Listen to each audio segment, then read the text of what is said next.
Students, आज हमने अपनी नेक्स्ट एक्सरसाइज डिस्कस करनी है 3.3 के क्वेश्चन नंबर 19 और 20।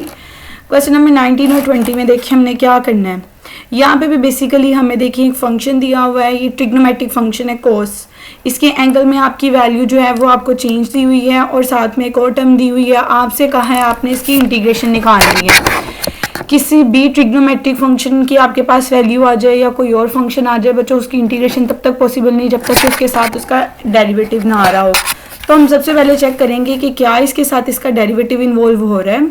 अगर उसके एंगल का डेरिवेटिव इन्वॉल्व हो रहा हुआ तो हम उसका इंटेग्रल निकाल सकते हैं, अदरवाइज हम उसका इंटेग्रल नहीं निकाल सकते। उसके लिए देखिए ये लेफ्ट साइड पे काम किया हुआ है, हम इसे बाय सब्स्टिट्यूशन कर लेंगे। बाय सब्स्टिट्यूशन से आप लोग जो है वो इजीली इस चीज़ को देख सकते हो कि कौन सी टर्म इन्वॉल्व हो रही है और कौन सी टर्म इन्वॉल्व नहीं हो रही। बाय सब्स्टिट्यूशन के लिए उसके एंगल को आप किसी ना किसी नई वैल्यू के इक्वल लेट कर लें वो टी के इक्वल है। अगर आप इसको क्वेश्चन के अंदर कर लेंगे तब भी आपका ठीक है, अदरवाइज अगर आप इसको ऐसे साइड पे लिख लेंगे तो भी ये ठीक कंसीडर होगा, क्योंकि इसके अंदर सब्स्टिट्यूशन ही करनी है। आपने जब भी कभी ट्रिग्नोमेट्रिक फंक्शन के साथ कोई भी एंगल वाली चीज़ हो, नेचुरल लॉ के साथ हो या किसी भी टर्म के साथ हो, उसको एक नए वेरिएबल टी के इक्वल लेट कर लेना है। जिसमें आप नए वेरिएबल के इक्वल लेट करते हैं उसको बाय सब्स्टिट्यूशन मेथड कहते हैं। आपने नए वेरिएबल के इक्वल लेट कर लिया। जब भी कभी आप सब्स्टिट्यूशन करते हो तो आपको आइडिया के इनडेफिनेट इंटेग्रल में, आपको मैंने डेफिनेट और इनडेफिनेट का बताया हुआ है, प्रीवियस वीडियो से आप लोग देख सकते हो। ये इनडेफिनेट इंटेग्रल है। इनडेफिनेट इंटेग्रल में सब्स्टिट्यूशन में साथ में जस्ट उसका डेरिवेटिव भी लेते हो। अगर डेफिनेट इंटेग्रल आ जाए तो उसकी लिमिट्स भी चेंज होती हैं। अब ये इनडेफिनेट इंटेग्रल था, आप इस पे डेरिवेटिव लें। ये x की पावर 1/2 थी तो पावर लगा, पावर नीचे, पावर में से एक कम।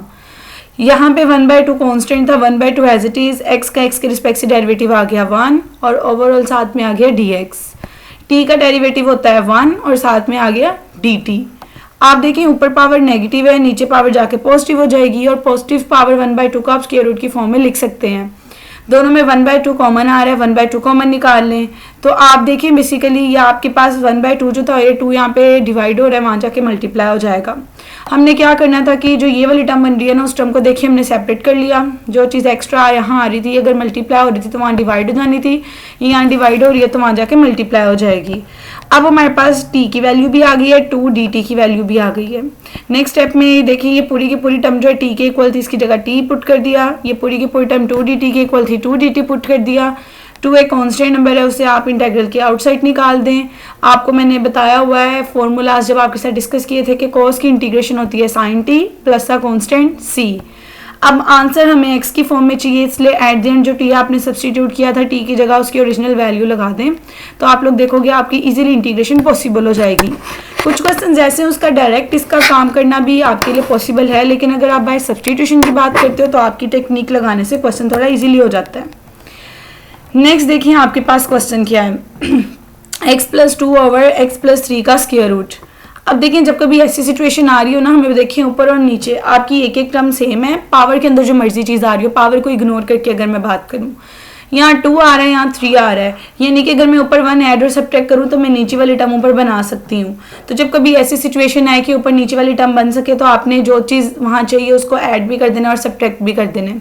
जैसे देखिए ये 2 है, नीचे वाली टर्म 3 बनाने के लिए इसके अंदर 1 ऐड करने की जरूरत है, तो 1 को आप ऐड भी कर दोगे और सब्ट्रैक्ट भी कर दोगे, उससे कोई फर्क नहीं पड़ेगा। फिर उसके बाद 2 + 1 3 होता है, ये x+3 वाला फैक्टर अलग कर लें, ये -1 वाला फैक्टर जो है उसको अलग कर लें, यानी कि जो चीज़ सेम बन रही है उसको आपने सेपरेट कर लेना, उसके साथ इंटेग्रल dx ओवर वाली टर्म लिख देनी है। जो चीज़ आपको नहीं चाहिए उसके साथ भी आपने सेपरेट करके इंटेग्रल dx वाली टर्म लिख लेनी है। अब देखिए ऊपर x+3 की पावर 1 है, नीचे पावर 1/2 है। मैं 1/2 को ऊपर लेके जाऊंगी तो 1 में से जब -1/2 करोगे एलसीएम लेके ये +1/2 आ जाएगा। सिमिलरली देखिए ये नीचे पॉजिटिव साइन के साथ ही जब ये ऊपर गई नेगेटिव साइन के साथ आ गई। अब देखिए दोनों में फंक्शन इन्वॉल्व हो रहे हैं, दोनों में पावर आ रही है और अंदर वाली चीज़ x+3 उसका डेरिवेटिव dx है, डेरिवेटिव साथ में इन्वॉल्व हो रहा है। जब कभी इंटीग्रेशन लेनी हो साथ में डेरिवेटिव इन्वॉल्व हो रहा हो, आपको मैंने बताया हुआ है आप लोग की पावर है तो पावर रूल लग जाता है। पावर रूल क्या कहता है कि पावर में एक ऐड और उसी से डिवाइड, यहाँ पे भी पावर में एक ऐड और उसी से डिवाइड। नेक्स्ट स्टेप में देखिए आप लोग एलसीएम ले लोगे, 1/2 + 1 3/2 होता है और -1/2 + 1 1/2 होता है। क्योंकि आप 1 में से हाफ निकाल दो, हाफ बचता है। डिवीजन की डिवीजन में चीज़ आ रही है ऊपर जाके मल्टीप्लाई हो जाती है, तो देखिए आप 1/2 को स्क्वायर रूट भी लिख सकते हो, तो ईजिली आप लोगों का ये प्रूव हो जाएगा। अब स्टूडेंट्स आप लोग इन 2 क्वेश्चंस को समझें। अगर आपको किसी भी स्टेप में कोई प्रॉब्लम होती है आप कमेंट सेक्शन में मुझसे पूछ सकते हैं। अगर आप मेरे यूट्यूब चैनल पे नए हैं तो मेरे चैनल को ज़रूर सब्सक्राइब करें, वीडियो को लाइक करें और कमेंट सेक्शन में बताएं कि आपको वीडियो कैसी लगी है।